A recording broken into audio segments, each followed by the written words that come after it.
Yra operacijos, kurios atšlifuotos iki automatizmo ir jeigu taip hiperbolizuotai būtų galima pasakyti, užsimerkęs jas galėtum daryti automatiškai. Ir yra operacijos, kurios yra neeilinės, jos yra sudėtingesnės, jos reikalauja greitos orientacijos. Be abejo, einant į operacinę, ypatingai reikalingas susikaupimas, kad neblaškytų niekas. Netgi eiliniai paprasti klausimai jie erzina, nes ruošiesi operacijai viduj. Čia yra darbas, kurį mėgsti, kurį moki, sugebi padaryti.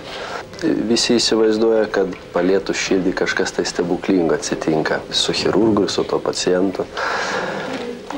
Čia yra žymiai materialesni, paprastesni dalykai. Čia yra darbas, čia yra susikaupimas. Tyliai, ramiai viskas pas mus, be triukšmo, be barnių, tiesiog iki nuobodumo tylų.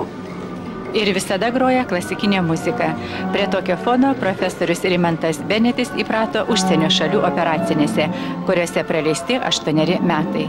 Šiuo metu daktaras Rimantas Benetis vadovauja Kauno medicinos universiteto klinikų širdies centrui, jungiančiam kardiologijos ir kardiochirurgijos kliniką.